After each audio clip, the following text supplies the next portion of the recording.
Greetings everybody, coming to you from my 2023 Nissan Versa S manual.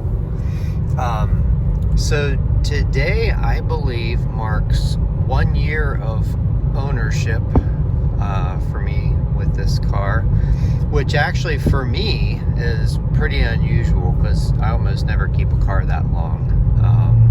Kind of a car nut. And I'm into and out of cars all the time because I want to experience all of them for a little while. But this one is actually my fourth Versa that I've owned. I had two 2020s and a 2021 that I had during the pandemic times, back when you could buy the cars and sell them to Carvana for a favorable amount, so it made sense to do that a few times. Those days don't exactly exist anymore, except that I actually just got a quote from Carvana on this car. I'm not intending to sell it at all, but I was curious, and their offer actually came in at higher than what I paid for it. I paid $16,900 and change, and Carvana's offer came in at $17,200. So this car, after 1 year and 6,500 miles, actually had negative depreciation. And in today's market, where the interest rates are high and the car market is basically crashing, that's pretty impressive, I think. Yeah, most cars, the value goes like a rock off a cliff when you first buy it. So I actually did do a video on why the Versa is such a great value, if you want to check that out. That was one of the things that came into play. The average fuel economy, 37.3. That is almost 1 year of driving. I reset that a long time ago. It might not quite exactly be 1 year.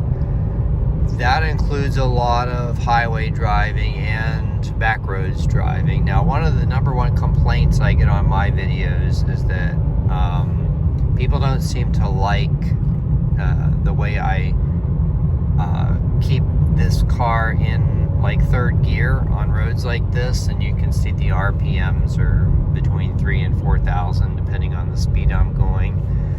I do that because it keeps the engine in the power band, and plus it's not hurting anything. I don't know where people get the idea that running your car at 3,000 RPMs is going to hurt something. I actually did a video about that as well.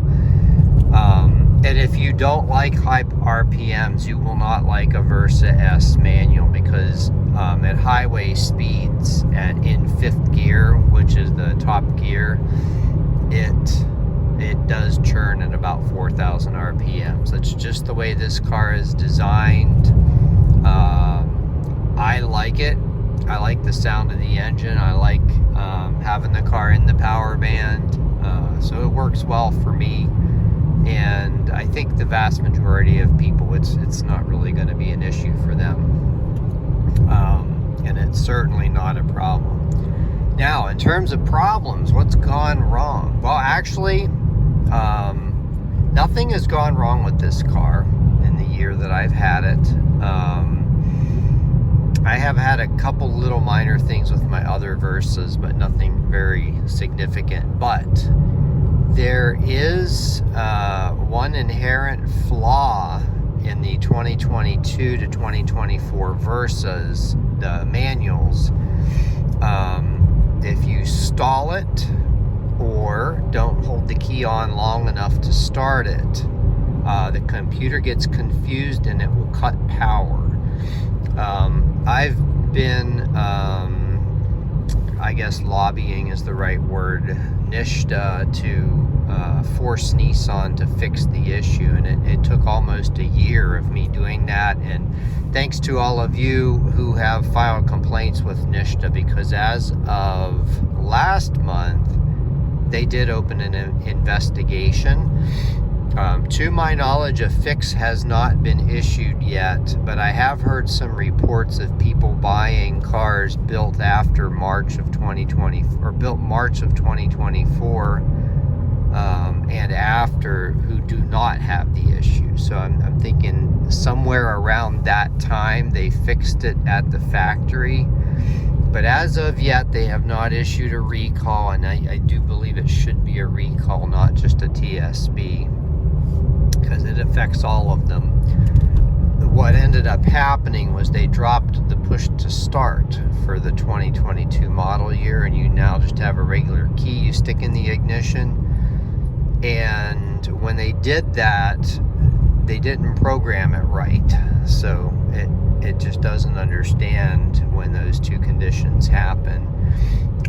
So yeah, hopefully they release a fix for that. I'm due for an inspection. We have, well, it's now every 2 years, but it used to be every 1 year. I'm due for an inspection at the beginning of May, and I'm actually really hoping they have a fix in place by then. So I can get the inspection. They give me a free oil change and tire rotation, and then I'd like to get the software updated. So I'm gonna hopefully get all that done. But yeah, as of now, don't have a date for that fix to be applied. And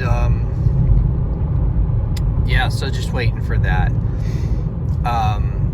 If I recall correctly, I can reasonably get 40 plus miles per gallon on the highway, maybe 42. The window sticker says 35, but I do better than that, and I think it says 27 in the city. So the S manual does better for me than what it says on this sticker, actually significantly so.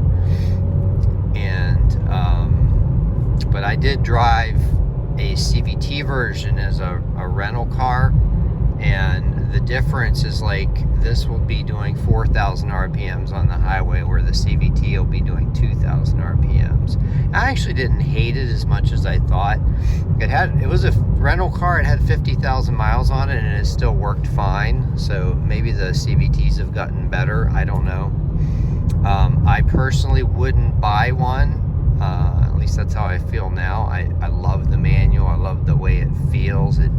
This is like just buying a brand new 90s car, except it has modern safety features and stuff like that. But it's really neat. I would definitely recommend one of these to anybody.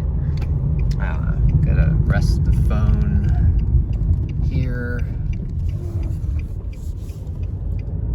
while I turn and shift. Keep my hands on the steering wheel at all times. I never pay attention to the phone while I'm making these videos. I am always focused on the road, so the phone may wander. But of course I have a helper holding the phone. I never actually hold the phone myself when I'm filming these videos, contrary to popular belief. But anyway, yeah, I mean, that is the 1 year update. It's hard to believe I've had this thing that long. Yeah, it still smells new also, and even though we eat in it sometimes, I always keep it pretty clean. It does need a bath now, and I use New Finish wax, or whatever you call it, polymer, and I've had really good luck with that. I'm going to do that every year, and that ought to keep the paint nice pretty much indefinitely, even if this does sit out in the sun. Just hitting it once a year with that stuff has always seemed to do pretty well for me on the cars I've had longer term. And even if I do get rid of a car after a not so long of a time, it'll benefit the next owner. Anyway, that's all I have to say right now. Have a great day.